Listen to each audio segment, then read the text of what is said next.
1971 Bay of Blood from Mario Bava, veteran Italian director.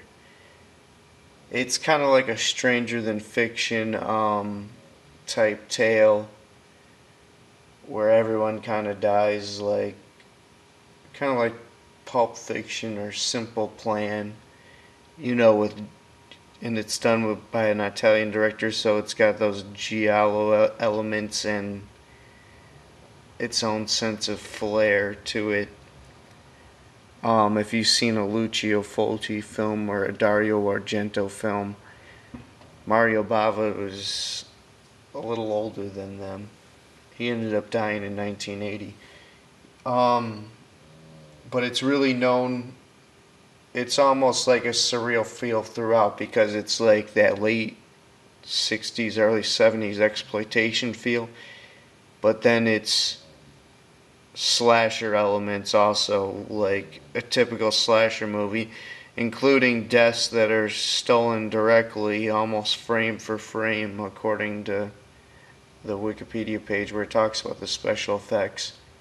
In Friday the 13th Part 2, where they take the spear death or the machete to the head, it's because it was done by special effects expert Carlo Rambaldi, who once worked on a Lucio Fulci film in the early 70s also, where it called for a dog getting murdered scene, and he ended up facing criminal charges for animal cruelty, and he had to prove in court that it didn't look lively enough, that he could prove that the prop looked lively enough, that it was a prop in the movie.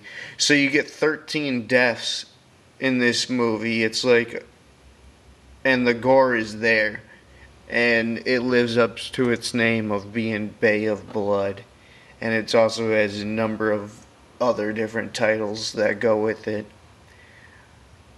I really don't want to twist my tongue going over them. You can look them up, but then there's the Italian ones. Then I think there's one called Twitch of the Death Nerve. That's the most common title, I guess, but the most North American referred to title is Bay of Blood, the generic title.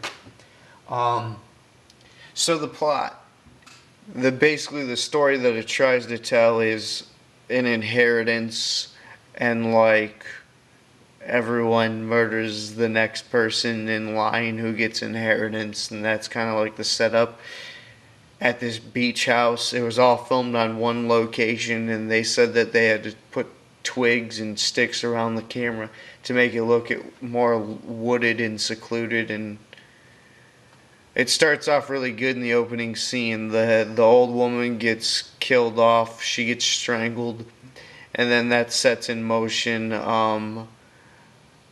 a tale where it intersects all the characters, except for it's hard to tell what's going on, and it's not really explained at all until like the last 15-20 minutes, where you could really piece it all together. You almost need a walkthrough from